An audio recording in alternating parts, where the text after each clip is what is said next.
Hello, this is Now Showing. This week is an extraordinary week. One movie has brought the whole world together, and one man called Tom Cruise at 61 is making everyone sit up and take notice. This man has done it all over again at 61. And on the other side, I will make you meet a team that's worth applauding for the sincerity that they bring to their films. A story that stirs wild imagination, and a guy who sings and acts. I am Atika Farooqui, and I'm so excited that this half hour is fueled by passion and dreams. Let's start Now Showing with the highlights. This is unmissable. Mission Impossible Dead Reckoning Part 1, also known as Mission Impossible 7, is an outstanding piece of cinema that warrants a definite theatre watch. This week's recommendation is The Talented Mr. Ripley, a psychological thriller based on a novel starring Jude Law, Gwyneth Paltrow and Cate Blanchett.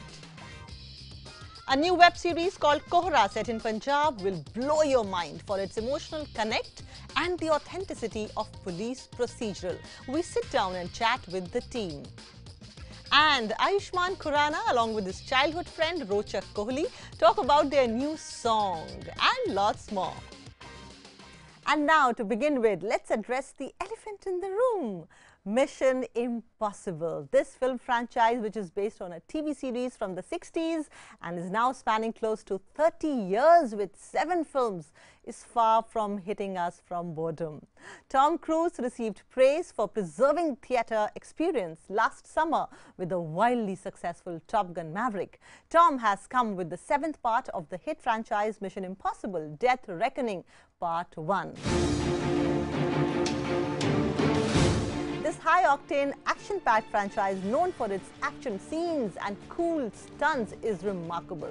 In this Part 2, the action sequences are intense, with some of the most spectacular stunts ever seen in a Mission Impossible movie. One in the streets as the part of the chase, and the other where Tom just flies off a cliff and opens his parachute only while he was nearing the ground, is awesome. Tom Cruise once again proves why he's one of Hollywood's biggest stars, delivering another incredible performance that will leave you breathless.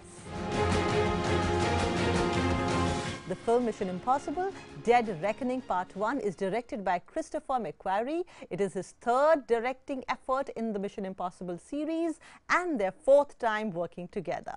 It goes without saying that the series director and star are heavily invested in it and take great care to advance the plot while also keeping the entertainment value high. Since the menace has no form this time, it is still deadly. This time the franchise has visited the relevant and most talked about threat to the world, the new advancement of AI technology. It makes a genuinely breathtaking romp that tops the previous Christopher McQuarrie directed parts, 2015's Rogue Nation and 2018's Fallout, for sheer nail-biting spectacle and pulse-racing tension. With a fast-paced narrative with suspenseful expositions, it all builds to a frankly jaw-dropping finale in which the heavily trailered sight of the real Tom Cruise driving a real motorbike off the real mountaintop is only an appetizer for what is yet to come. One of the most audaciously extended action set pieces I have ever seen, which left my nails not so much bitten as gnawed to the bone. Here we see the same artists from the previous Mission Impossible movies. The previous 2 expeditions, Rebecca Ferguson, is also present here. In the limited time she has, she excels. The success of the drama is due to her chemistry with Tom Cruise. Simon Pegg and Ving Rhames round out the group. They are outstanding and exhibit the ideal level of teamwork. The newest cast member, Hayley Atwell, proves to be yet another valuable asset. As the story goes on, her character develops better and she rises to the challenge. Despite getting less screen time, Isai Morales is excellent as the foe here. In a brief appearance, Vanessa Kirby shines, as do Pom Klementif, Shia Wigmam and Henrik Zemi, and others shine too. However, the amazing visual and action spectacle provides more than enough to merit a trip to the theatre without a doubt. In the end, Mission Impossible Dead Reckoning Part 1 can stand as the best outing of the series, as it delivers what it promises, and the fabulous visual and action spectacle offers more than enough that warrants a theatrical visit for sure.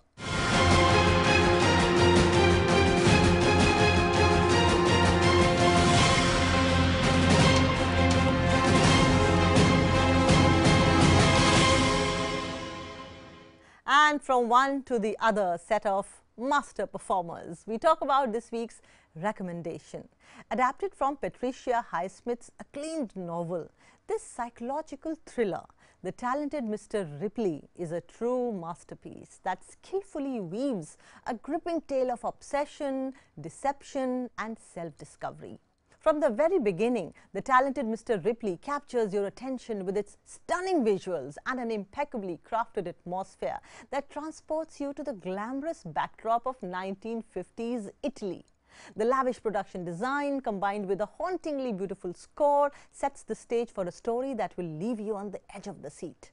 The flawless cast, led by the incomparable Matt Damon in the role of Tom Ripley, is what truly sets apart this movie. In an amazing performance, Damon expertly captures the complexity of his character's manipulative behavior and inner turmoil.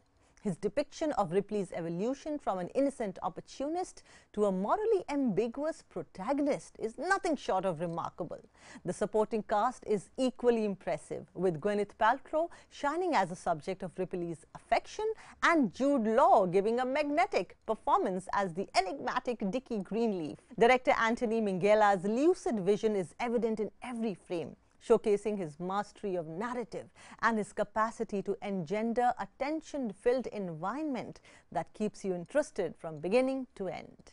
In addition, The Talented Mr. Ripley explores complex issues like identity, jealousy, and the lengths people will go to in order to fit in and fulfill their desires. It leaves a deep impression on the viewer by posing challenging questions about the nature of morality and the human psyche.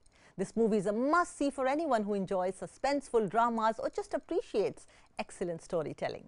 The film was a critical and commercial success, grossing over $128 million worldwide. It received 5 Academy Award nominations, including Best Adapted Screenplay and Best Supporting Actor for Law. And moving on, let's come back to India. An NRI was murdered just before his wedding in the countryside of Punjab.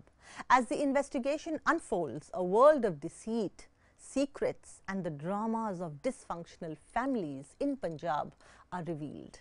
I must tell you, I have watched all the episodes already in one single night and found it difficult to sleep as it stirred me emotionally at various levels. I must tell you to watch out for Barun Sobti and Suvinder Vicky, an actor from Punjabi theatre, and also Harleen Sethi. They are just outstanding actors. Praise where it's due. Anyway, watch out for Kohrra on Netflix while I speak to Tanya Bami, series head at Netflix, Sudip Sharma, the creator of Kohrra, Randeep Jha, the director. I must tell you that they collectively have projects like Patal Lok and Urta Punjab under their belt. So, it's a smart lot. We rarely do get to see something as sharp and as brilliant as this. So, first of all, congratulations. Thank you. Thank you. And Tanya, let me start with you. And as the series head, a person who leads the series vertical at Netflix, you've been doing some amazing work in the last 1 year. I recently loved your Scoop, then Class was great, Mismatched, Trial by Fire, and this.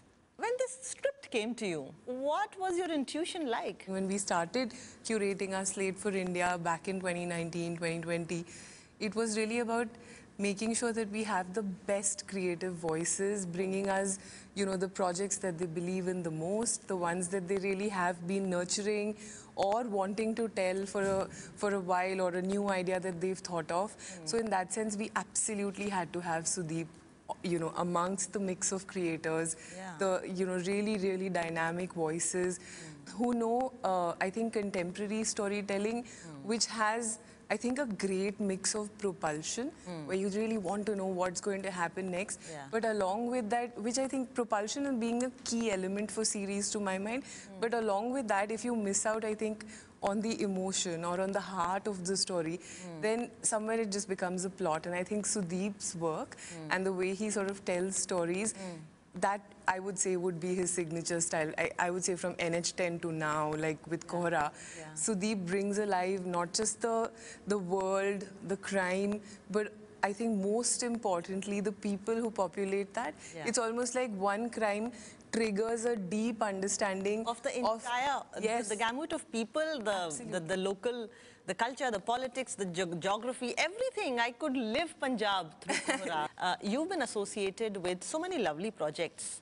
Randeep Jha has worked on Trial by Fire, a couple of episodes, Psycho Raman, Ugly, Shanghai, Halahal. हम सब अपने bubble में रह रहे हैं, एक अपने truth में रह रहे हैं हम लोग कभी भी एक्सेप्ट करने को तैयार नहीं होते हैं बाकी चीज़ें, बाकी रियलिटीज़ जो हैं। और कहानी भी उस तरीके से जाती है, मतलब कि कैरेक्टर्स आप देखोगे तो धीरे धीरे एक्सेप्टेंस की तरफ जाता है, वो एक्सेप्ट करने लग जाती हैं चीज़ें। तो वो है, मेरे पास जब स्क्रिप्ट पूरी तैयार आई थी, मैंने पढ़ा। Whose script is that? Gunjit Chopra and Diggy Sisodia. Gunjit has spent a lot of time in Punjab, and I have done work in Punjab earlier. I did Urta Punjab there, and I've spent time in Punjab as part of research for that and my other projects for shoot and stuff.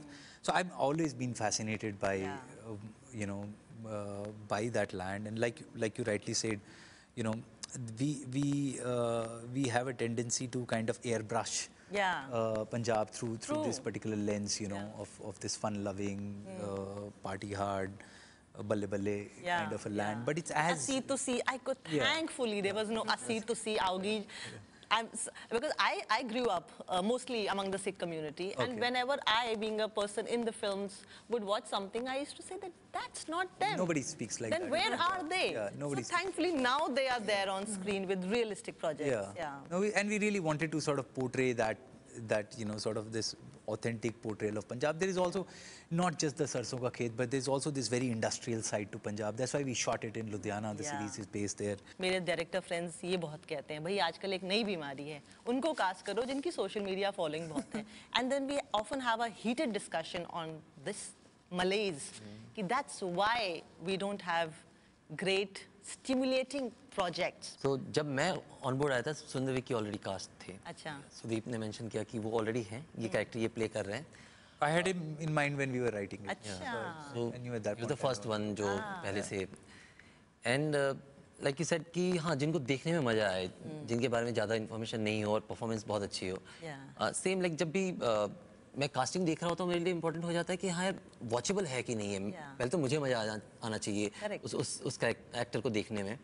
And performance obviously मैंने उनका चौथी कूट देखी थी, and वाकई में बहुत कमाल की performance. He's a Punjabi actor. Punjabi actor. And he lives in Punjab. And he doesn't come and stay here for a long time. No, he lives there. He lives near Chandigarh. And he's a theatre actor, I guess. He's a theatre actor. Trained theatre. Punjab में आपको बहुत मिलेंगे theatre actor, मतलब कि ये In fact, we have drawn a lot from Punjabi theatre. और बहुत कमाल के. Many actors from. Lot of actors from Punjabi. Wow, that's a good thing. And Varun के साथ हलाल में ऑलरेडी कर चुका था, तो एज एन एक्टर मुझे पता है कि वो कैसा था.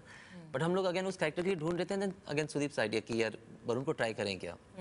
बट एक था कि उसको पंजाबी कितनी आती है, क्योंकि वो हमारा था कि ऐसा नहीं कि एक्टर के मैं पंजाबी सीख लूंगा, नहीं, अगर आती है तो ठीक है. एंड देन वरुण को बहुत अच्छी पंजाबी आती थी.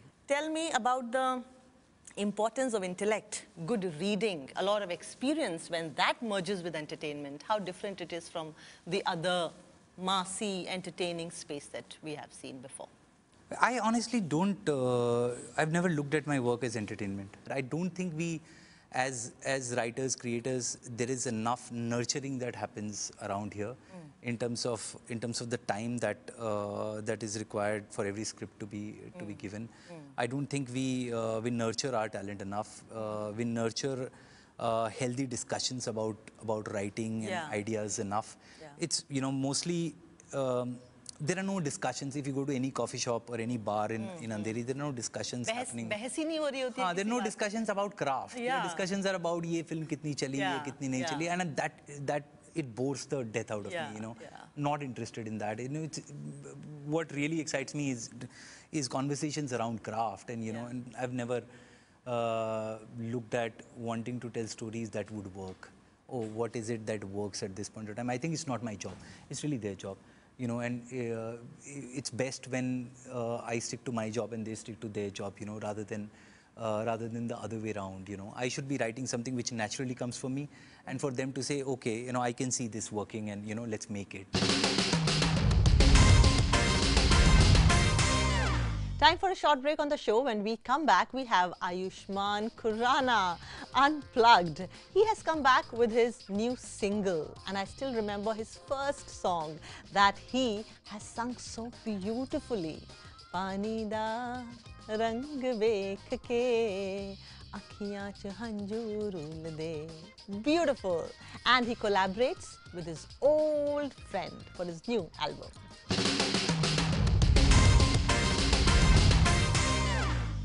Welcome back to Now Showing. I'm Atika Farooqui. Ayushmann Khurrana, who was last seen in an action hero that was released in December last year, is back. But this time with his new single titled Rata Kaliyan, which is composed by his childhood friend and music composer Rochak Kohli.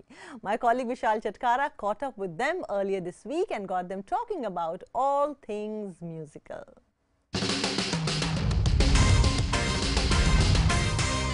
हाय नी मैं किनू दसा दसा हाल वे कलियां ही रातां कटा हो बेहाल वे हाय हो बेहाल वे रातां कालियां प्यार वालियां राह च तेरी उमरां गुजारियां तेरे बिन रोया बड़ा रोया राहियां आवी जा तेरे बिन ना लगे दिल ना लगे तेनू लभदे खोया असी कमले होया. Ayushmann and Rochak, this is of course a new song titled Rata Kaliyan. So to start with, is it a happy love song or a sad love song? Okay, lyrics though I think it's little on the sad side, but ये हमेशा शुरू से हमारा रहा है. Even पानी दा रंग was a sad song, but it was used in a happy moment in a film. So it's just a take. The programming is very happy and upbeat, but it is slightly cathartic. Yeah, pathos है उसके अंदर. It's a song for longing. अब longing वाले गाने जो होते हैं वो होते सैड हैं, लेकिन जो रिजल्ट होता है वो हैप्पी होना चाहिए उसका. Ayushmann, you're very selective about your films. Does the same rule applies to your music in songs as well? Absolutely. I think I only yearn for credibility and clutter-breaking music, because doing one song in 3 years, it means a lot to me. Because film में तो क्या होता है, when you calculate a lot of things when you do a film. You calculate the commercials, you calculate, you know, how much it will make, or maybe where it will do well, OTT, or this rights, that rights. There's a commercial aspect to it, but when it comes to music, for me, it is a purer medium for me, because I do it for my passion, and collaborating with him has always been like a blessing, because we are besties since childhood, and whenever I have to cut a single, he's my home. So he gives me his like favorite baby, and then we jam, and that's the difficult process for me.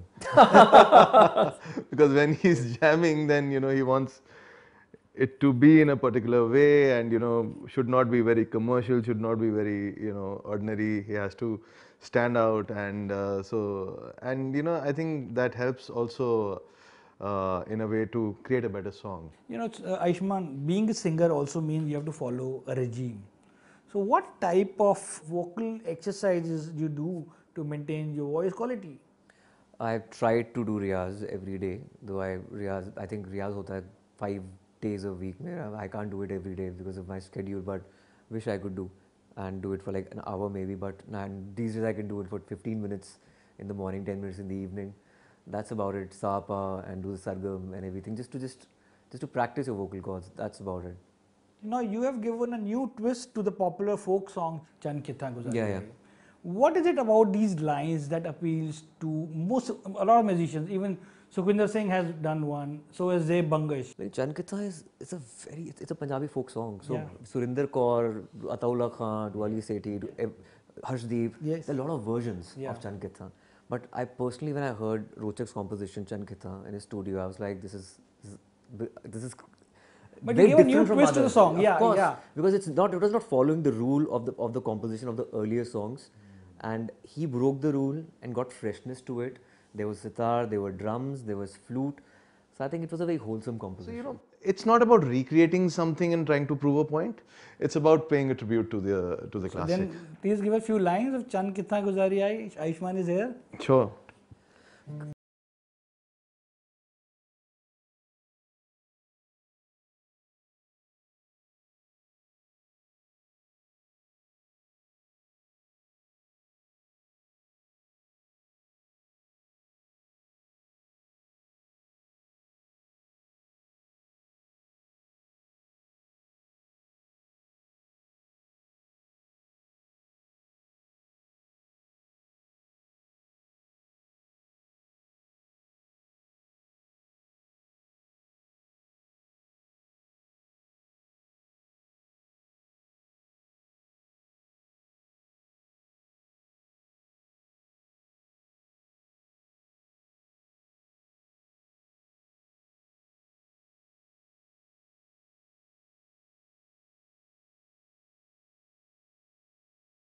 Oh, nice. What a lovely voice. You know, artists are dreamers. Do you guys daydream? And most importantly, do you dream about music? I definitely dream about music because that's my primary profession and my passion as well. And 24 घंटे कुछ ना कुछ tune चल रही होती है दिमाग में. You know what? For me, music is everything. It's like breathing. Like even when I'm approaching a character in a film, there has to be a playlist for that character. Yeah. And even daily walk of life, I think I have to have a certain playlist or a number. I discover an artist every 2-3 days, and I'm heavily into indie music. The playlist is very eclectic. It flutters from rock to classical Indian music. So music is everything. Which song were you listening to while playing Bala? While playing Bala, Midnight. The band called Midnight. There's a song called Los Angeles. So that was on loop while I was shooting for Bala. जहाँ जद को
And a lot of good cinema has already come in. I have been watching some really good stuff from world cinema like After Sun, 10,000 Kilometers, Fantastic Mr. Fox, All Quiet on the Western Front, The White Balloon, About Love, In the Corners of This World, Invisible Demons, Fire in Babylon, Offside, Baran, The Salesman, The Song of Sparrows, and our very own Prahar.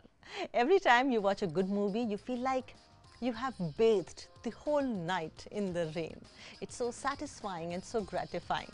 So good cinema is good for your heartbeat, your pulse and your hemoglobin. Stay safe and believe in goodness. I'm Atika Farooqui saying bye with the promise that we meet same time next week.